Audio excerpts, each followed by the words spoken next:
بچہ یتیم ہو جاتا ہے، وہ بڑے بھائی بالغ ہوتے ہیں، ان کی پرورش میں آ جاتا ہے،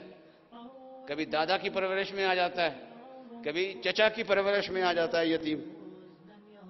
اور کبھی غیر کی پرورش میں آ جاتا ہے۔ اللہ تعالیٰ کیا فرماتے ہیں؟ صرف ضروریات پوری نہیں کرنی بلکہ ان کا اکرام کرنا ہے۔ اکرام کیا کرنا ہے ان کا؟ تو قرآن پاک میں زیادہ تفصیلات نہیں ہوتی، اصولی بات قرآن پاک میں بیان کی جاتی ہے۔ تو ایک اصولی بات قرآن پاک نے کہی ہے، فرمایا وَلْيَخْشَ الَّذِينَ لَوْ تَرَكُوا مِنْ خَلْفِهِمْ ذُرِّيَّةً ضِعَافًا خَافُوا عَلَيْهِمْ، کہ تم ڈرو اور یہ سوچو کہ اگر تم مر جاؤ اور تمہارے پیچھے تمہاری کمزور اولاد ہو اور تمہیں اندیشہ ہو کہ یہ زمانے کے دھکے کھائے گی، تو تم اس موقع پہ کیا چاہو گے کہ میرے مرنے کے بعد میری اولاد کو سنبھالنے والا آدمی کیسا ہونا چاہیے، اور میری اولاد کے ساتھ وہ کیا برتاؤ کرے، جو میری اولاد کی پرورش کرنے والا ہو وہ کیا برتاؤ کرے۔ یہ سوچے، جب اس اصول کو پیش نظر رکھ کے انسان سوچے گا تو پھر انسان کو خود بخود سمجھ میں آ جائے گا کہ میں نے کیا برتاؤ کرنا ہے۔ سب سے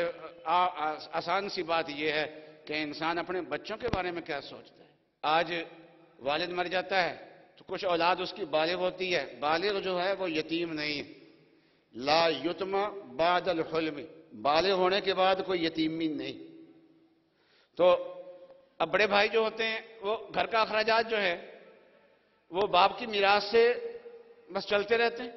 جبکہ بڑا بھائی جو ہے وہ شادی شدہ ہے، اس کے آگے بچے ہو گئے ہیں، اس کے اخراجات زیادہ ہیں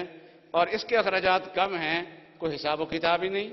حالانکہ اگر آمدن زمین ہے، پیداوار ہے، کاروبار ہے،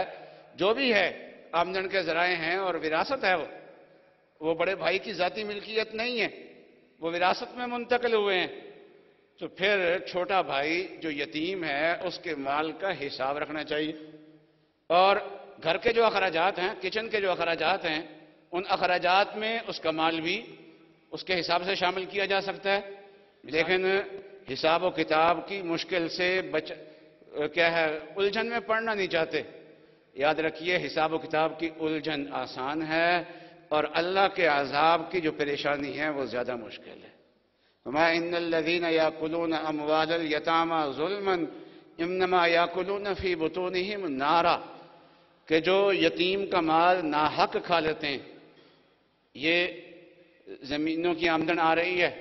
سارا گھر جو ہے وہ اسی سے چل رہا ہے، اور یتیم کا حساب و کتاب الگ رکھا ہی نہیں ہے بالکل ان کا۔ ایک آدمی مر گیا، اس کی یتیم اولاد پیچھے ہے، یاد رکھیے یتیم کے مال سے صدقہ اور خیرات نہیں کیا جا سکتا، وہ خود بھی کرنا چاہے تو نہیں کر سکتا، اجازت نہیں ہے، اس کی اجازت سے بھی اجازت نہیں ہے خرچ کرنے کی۔ اور کیا ہوتا ہے کلوں پہ وہی وراثت کے مال سے خرچ ہو رہا ہوتا ہے، جبکہ اس کے نابالغ بچے بھی ہوتے ہیں اور سب مل کے کھا رہے ہوتے ہیں، پیٹ میں آگ بھر رہے ہوتے ہیں، پھر چیلم پہ جا کے پھر دوبارہ پیٹ میں آگ بھرتے ہیں، پھر سال کی برسی ہوتی ہے، سال کے بعد پھر کٹھے ہو کے ایک مرتبہ سارے اپنے پیٹ میں جہنم کے انگارے ڈال رہے ہوتے ہیں۔ تو مال کا حساب کرنا، یتیم کی پرورش میں سب سے ایک حق یہ بھی ہے، اور دوسرا یہ ہے کہ اس کی تعلیم و تربیت کا انتظام کیا جائے۔ قرآن کہتا ہے کہ بالغ ہونے سے پہلے پہلے ان کی تعلیم و تربیت کا انتظام کرو، ان کے اندر احساس ذمہ داری پیدا کرو، بچے کی تعلیم و تربیت پہ خرچ کیا جائے۔ وراثت میں جو مال ملا ہوتا ہے، بڑے بھائیوں کے اخراجات تو زیادہ ہوتے ہیں، ان کے تو وہی مشکل سے پورے ہوتے ہیں، لیکن یہ جو یتیم ہے شریعت نے اتنی اجازت دی ہے کہ جتنے اس کے اخراجات بنتے ہیں گھر کے خرچے میں وہ اخراجات شامل کر لیے جائیں، باقی جو ہے اس کا مال محفوظ کیا جائے، اس کو اعلیٰ تعلیم دلائی جائے، اس کو اچھی تعلیم دلائی جائے، تو اس کی تربیت کی جائے، اور اس کے ساتھ کیسا برتاؤ کیا جائے، اس کو محسوس نہ ہونے دیا جائے کہ میرا باپ نہیں ہے۔ تو میں عرض کر رہا تھا کہ کلا بلا تکرمون الیتیم، اللہ تعالیٰ نے یہ نہیں فرمایا کہ تم یتیم کی پرورش نہیں کرتے، بلکہ فرمایا تم یتیم کا اکرام نہیں کرتے، تو معلوم یہ ہوا کہ یتیم کی پرورش میں صرف روٹی کا انتظام کر دینا، ماہانہ خرچے کا انتظام کر دینا یہ کافی نہیں ہے، بلکہ